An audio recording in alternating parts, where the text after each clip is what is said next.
నమస్కారం. తీర్థయాత్ర కార్యక్రమానికి స్వాగతం. బ్రహ్మ విష్ణు శివాత్మక శ్రీ వాసవి కన్యకా పరమేశ్వరి తన శక్తితో ఈ చరాచర సృష్టిని నడిపిస్తున్న కరుణామయి. ఈ సమస్త భూమండలంతో పాటు సమస్త జీవకోటిని ముల్లోకాలను పరిపాలిస్తున్న అధినాయకి. ఆ శక్తి దుర్గా, లక్ష్మి, సరస్వతి ఇలా ఎన్నో అంశాలతో ఆవిర్భవించింది. ఆ త్రిశక్తి స్వరూపమే రాశిగా పోస్తే శ్రీ కన్యకా పరమేశ్వరి. ఆర్యవైశ్యుల ఆడపడుచుగా ఆరాధనలు అందుకుంటున్న ఆ జగజ్జననికి ఎన్నో ఆలయ నిర్మాణాలు జరిగాయి. ఆ పరంపరలో నూతనంగా నిర్మితమైన శ్రీ కన్యకా పరమేశ్వరి ఆలయం వికారాబాద్ జిల్లా పరిగిలో అలరారుతోంది. నేటి తీర్థయాత్రలో ఈ ఆలయ విశేషాలను వీక్షిద్దాం. అమ్మలగన్నయ్యమ్మ, ముగ్గురమ్మల మూలపుటమ్మ అయిన పరమేశ్వరికి ఎన్నో రూపాలు, మరెన్నో నామధేయాలు. నవదుర్గలుగా, అష్టమాతలుగా, దశాలంకార శోభితంగా తన రూప వైవిధ్యాన్ని జగదంబ ప్రకటించింది. ఆర్యవైశ్యుల ఆడపడుచుగా, ఆరాధ్య దేవతగా, వారి ఇంటి కల్పతరువుగా వాసవి కన్యక పూజలందుకుంటోంది. కారణ జన్మురాలిగా, దుర్జనత్వంపై సజ్జనత్వం సాధించిన విజయానికి ప్రతీకగా వాసవి కన్యకా పరమేశ్వరీ దేవి అవతరించింది. పరిగిలో నెలకొన్న శ్రీ వాసవి కన్యకా పరమేశ్వరి ఆలయం డిసెంబర్ 2016లో ఆర్యవైశ్య సంఘ అధ్యక్షుడైన ఆకారపు రాజుగుప్త గారి ఆధ్వర్యంలో నిర్మాణానికి నోచుకుంది. 400 గజాల స్థలంలో ఈ ఆలయం సర్వాంగ సుందరంగా రూపుదాల్చింది. తనని దర్శించవచ్చే భక్తుల్ని జగన్మాత వాసవీదేవి శుభాశీస్సుల్ని అందిస్తుంటుంది.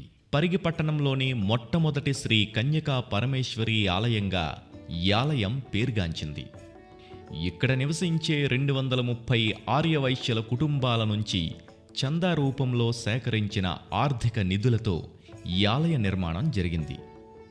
ఆహ్లాదకరమైన వాతావరణం, ఆధ్యాత్మికత ఉట్టిపడే లోగిలిలో గృహ సముదాయాల మధ్య ఈ ఆలయం నెలకొని ఉంది.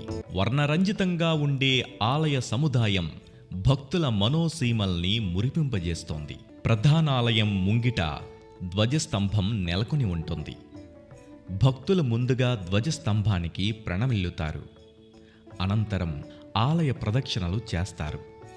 ప్రధానాలయ కుడ్యాల చుట్టూ అమ్మవారి పలు రూపాలు సకల కళా సమన్వితంగా పరివేష్టితమై ఉంటాయి. ప్రవేశద్వార ప్రధాన కుడ్యాలపై వరుసగా మధ్య భాగంలో శ్రీ కన్యకా పరమేశ్వరి, ఇరువైపులా గణపతి, పార్వతీ పరమేశ్వరుల రూపాలుంటాయి. మరోవైపు సరస్వతీదేవి వీణను ధరించి ఉంటుంది. అదే వరుసలో లక్ష్మీదేవి, శ్రీ లలితాదేవి, శ్రీ రాజరాజేశ్వరి, దత్తాత్రేయమూర్తి రూపాలు వరుసగా కుడ్యాలపై కొలువుదీరి ఉంటాయి. ప్రదక్షిణా సమయంలో భక్తులు ఈ దివ్య మూర్తులకు కూడా వందనాలు సమర్పించుకుంటారు. ధ్వజస్తంభ పాదభాగంలో ప్రక్కనే తులసి కోట ఉంటుంది. ధ్వజస్తంభానికి ఇరువైపులా అమ్మవారి రూపాలు కానవస్తాయి.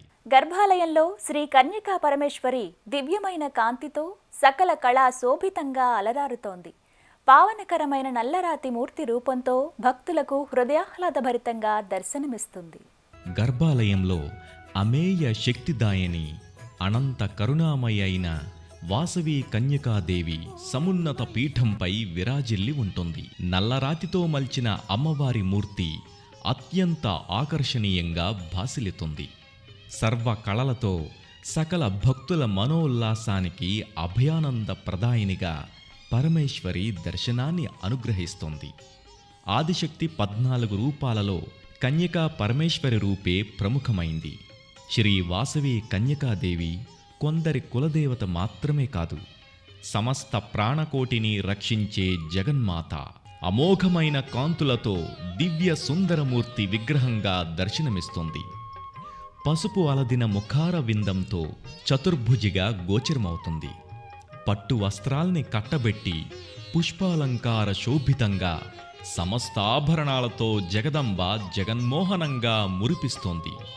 కోరిన వరాల్ని తక్షణమే అందించే వరాల తల్లిగా, ఆశ్రిత కల్పవల్లిగా వాసవి కన్యకా పరమేశ్వరీదేవి గర్భాలయంలో కొలువుదీరి ఉంటుంది. అమ్మవారికి స్వయంగా అభిషేకాల్ని నిర్వహించుకునే వెసులుబాటు ఉంది.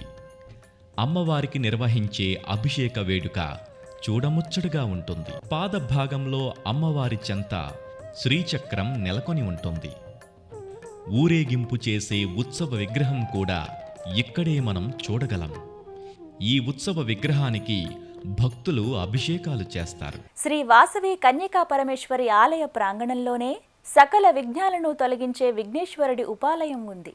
సిద్ధి బుద్ధి ప్రదాయకుడైన విఘ్నేశ్వరుడి ఆరాధన వల్ల సర్వ కోరికలు నెరవేరుతాయి. సకల గణాలకు అధిపతి అయిన ఆ విఘ్నేశ్వరుడి దర్శనం శుభకరంగా భక్తులు భావిస్తారు. శ్రీ వాసవి కన్యకా పరమేశ్వరి ఆలయ పరిసరాలలోనే శ్రీ విఘ్నేశ్వర స్వామి ఆలయం భక్తుల్ని విశేషంగా ఆకర్షిస్తోంది. కొలిచిన వారికి కోరిన వరాలొసంగే ఆ విఘ్నేశ్వరుడు ఈ ఆలయంలో చతుర్భుజాలతో కొలువుదీరి ఉంటాడు.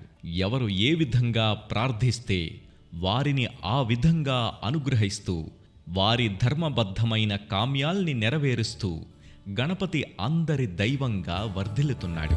జీవన వ్యవహారంలో ధైర్యస్థైర్యాలు, విజయ వైభవాలు సొంతం కావాలంటే విఘ్నేశ్వర ఆరాధనే తరుణోపాయం. ముఖ్యంగా విఘ్నేశ్వరుడు పుట్టిన భాద్రపద శుక్ల చతుర్థి నాడు స్వామిని దర్శించడానికి ఇక్కడి వందలాది మంది భక్తులు తరలివస్తారు. ఈ ఆలయ లోగిలిలోనే శ్రీ నగరేశ్వర స్వామి ప్రత్యేక మందిరం నెలకొని ఉంది.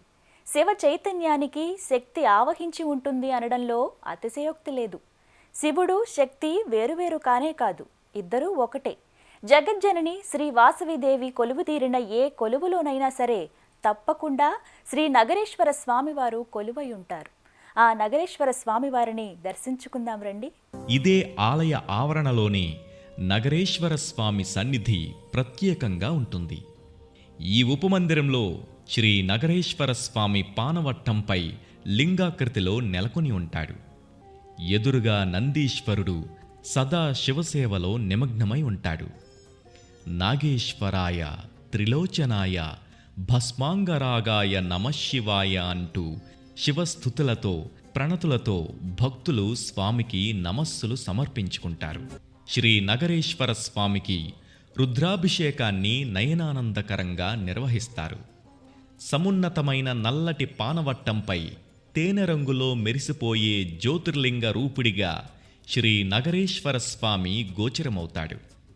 పవిత్ర జలం, గోక్షీరం, తేనె, నెయ్యి, పంచదార వంటి ద్రవ్యాలతో నగరేశ్వరుణ్ణి రుద్రం, నమక చమకాల సహితంగా అభిషేకిస్తారు.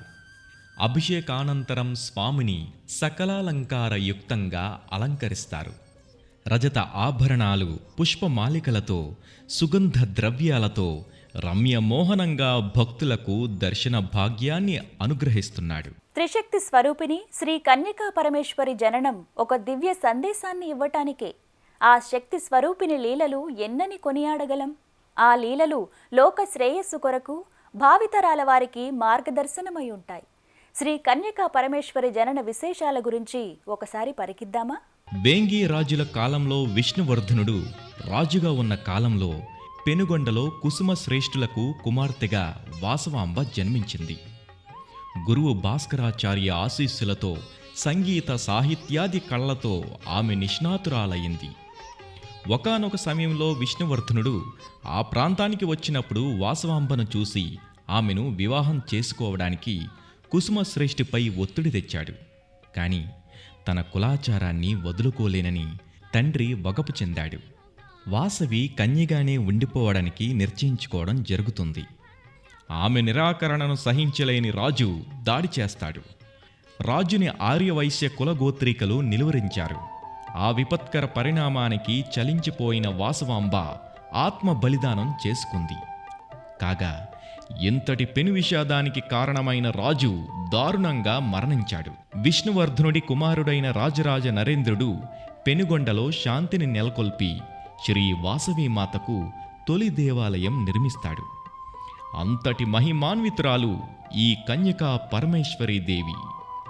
జగన్మాత మరో అంశ ఇలా సాకారమై మన కష్టాలను కడదేర్చడానికి ఎన్నో కష్టాలను అనుభవించి మనకు సుఖ సంతోషాలను ప్రసాదిస్తోంది. శ్రీ వాసవి కన్యకా పరమేశ్వరి ఆలయంలో ప్రతి మంగళవారం విశేష పర్వదినాలలో చేసే పల్లకి సేవ కడు రమణీయంగా భావిస్తుంటారు. ఆబాల గోపాలం ఈ పల్లకి సేవలో ఆనందోత్సాహాలతో పాల్గొనడం విశేషం. ఆటపాటలతో కోలాటాలతో సాగే ఈ తంతు ఎంత చూసినా తనివి తీరనిది. శ్రీ కన్యకా పరమేశ్వరీ దేవి ఆలయంలో అమ్మవారి జయంతి, ఉగాది పండుగ, నవరాత్రి ఉత్సవాలు, అమ్మవారి ఆత్మ బలిదాన తిథికి విశేష పూజలు, అర్చనలు జరుగుతాయి. సోమవారం, శుక్రవారాలలో భక్తులు అమ్మవారి చెంత భక్తి శ్రద్ధలతో భజనలు, నామార్చనల్లో పాల్గొంటారు. ధనుర్మాసంలో కూడా నెల రోజుల పాటు అమ్మవారి విశేష పూజా కార్యక్రమాలు జరుగుతాయి. ప్రతి మంగళవారం శ్రీ వాసవి కన్యకా పరమేశ్వరి ఆలయంలో పల్లకి సేవ కడు రమణీయంగా నిర్వహిస్తారు. సాయంత్రం 4 గంటల నుండి 6 గంటల వరకు భజన కార్యక్రమాలు జరుగుతాయి. విశేషంగా ఆదివారం రోజున భజన కార్యక్రమానికి వందలాది మంది భక్తులు తరలివస్తారు.